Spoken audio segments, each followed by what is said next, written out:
Ce matin encore, on parle du drame d'Ara. Hier, ici même, je vais vous donner la version de l'unique rescapé. Eh bien, grâce à l'intelligence d'Abidjan, je vous propose celle des gendarmes incriminés. Je rappelle qu'à l'origine de cette affaire, il y a eu un braquage dans les environs et des jeunes ayant trouvé suspect l'attitude des employés des pompes funèbres ont informé téléphoniquement la gendarmerie d'Ara. C'est alors que les gendarmes se sont dépêchés sur la voie afin d'identifier les occupants du véhicule. Selon eux, ils ont tenté de les interpeller par des tirs de sommation. Il s'en est suivi une course-poursuite avant que la Toyota ne freine et que ses occupants tentent de prendre la fuite. C'est ainsi qu'ils ont ouvert le feu. Selon les gendarmes, à la fouille du véhicule, 2 pistolets auraient été découverts et l'opérateur économique victime du braquage aurait reconnu l'un des passagers du véhicule comme l'un de ses agresseurs. Alors c'est une affaire à suivre dont je vous ferai part dès qu'on en apprendra plus. Notre voix maintenant nous apprend que l'ancien ministre de l'Intégration, M. Adama Bictogo, a été récemment interpellé à l'aéroport Roissy-Charles de Gaulle à Paris par les services des douanes françaises. Il était en possession de plus de 7 000 € et 4 millions de francs CFA, un montant qu'il n'aurait pas déclaré contrairement aux exigences européennes. L'information a été révélée par la Lettre du Continent et confirmée par un proche collaborateur de M. Bictogo qui parle pour sa part d'un simple oubli. L'Expression maintenant s'intéresse à la candidature de la Côte d'Ivoire aux Nations Unies car c'est aujourd'hui même que votent les membres non permanents. Et la Côte d'Ivoire qui vise un poste pour l'Afrique de l'Ouest est en course avec la Guinée équatoriale, la candidate de l'Afrique centrale. L'enjeu de ce vote consiste à remporter une victoire éclatante au risque d'être un membre quelconque. Le Sénégal qui finit son mandat cette année a été plébiscité par l'ensemble des membres des Nations Unies tandis que le Rwanda et la République démocratique du Congo ont fait face à une véritable fronde quand il devait siéger au Conseil de sécurité. Pour l'heure, l'on peut dire que la Côte d'Ivoire bénéficie des soutiens de taille au sein de la communauté internationale, notamment les 5 membres permanents du Conseil de sécurité, à savoir les États-Unis, la France, le Royaume-Uni, la Russie et la Chine.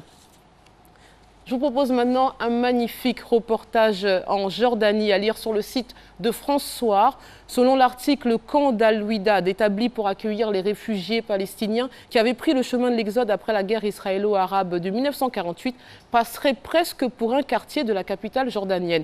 Les réfugiés y vivent dans une nostalgie de la Palestine où la vie était belle malgré la pauvreté, disent-ils. Ils sont près de 8 millions à vivre partagés entre le cœur qui va à la terre d'origine et la raison, car c'est bien dans un camp qu'ils résident. Le droit au retour des réfugiés chassés par la création d'Israël en 1948, puis par la guerre de 1967, est l'un des points les plus épineux d'un règlement du conflit israélo-palestinien. Pour Israël, il est impensable. Pour l'autorité palestinienne, c'est un droit inaliénable. Maintenant, on va s'intéresser à Go Magazine qui publie le portrait d'une femme de tête, Janine Bénédicte Diagou, DG de NCIA et fille de Jean Kakou Diagou, le tout-puissant chef d'entreprise et fondateur du groupe NCIA. On apprend qu'elle a passé une partie de son adolescence en Côte d'Ivoire avant de s'installer à Dakar pour aller à l'école. Puis elle s'envolera successivement pour Paris et Londres pour étudier. La jeune femme obtiendra un bachelor en administration des affaires et un master en ingénierie financière.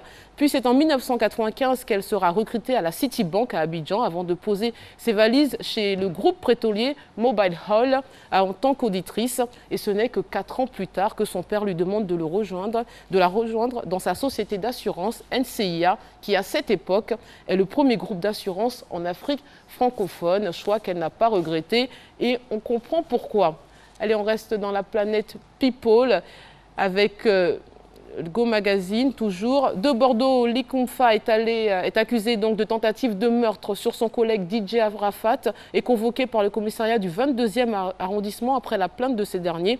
Alors de Bordeaux, qui refute ces accusations, s'est vu assigner une 2e plainte pour menace de mort de la part d'un proche de DJ Arafat, qui est un mécène du monde des artistes. Une autre information concerne Fally Ipupa, Angélique Kidjo et Claudia Tagbo qui étaient présents en Côte d'Ivoire dans le cadre du lancement de l'Afrique à un incroyable talent qui s'est déroulé samedi dernier.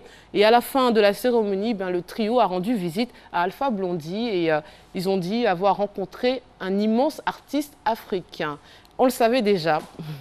Et on finit avec une caricature que vous allez voir apparaître à l'écran. On y voit un taxi-compteur avec à l'arrière une femme visiblement très en forme, hein, et ça déborde dans le taxi. Un agent de police arrête le véhicule et demande « Vous avez quoi à l'arrière ?» Et la cliente répond « Tu demandes c'est quoi? Ces fesses tu n'as jamais vu ?» Voilà, c'était... Ah, merci de reconnaître mes talents d'actrice. Merci, Miss JJ. Alors, on vous retrouve tous les dimanches à partir de 9h05 sur les 88.0. C'est Radio Côte d'Ivoire et le thème de ce dimanche, ce sera? Alors, tout à fait, ce dimanche, on reviendra justement sur le G7 qui a eu lieu. On s'intéressera aux élections législatives au Sénégal qui signe le grand retour d'Abdoulaye Wade. Et puis, on s'intéressera aussi à la grogne qui se poursuit au Maroc. Donc, dimanche 9h05, je vous souhaite un bon week-end et je vous laisse en compagnie d'Eva et Marcelin. Merci.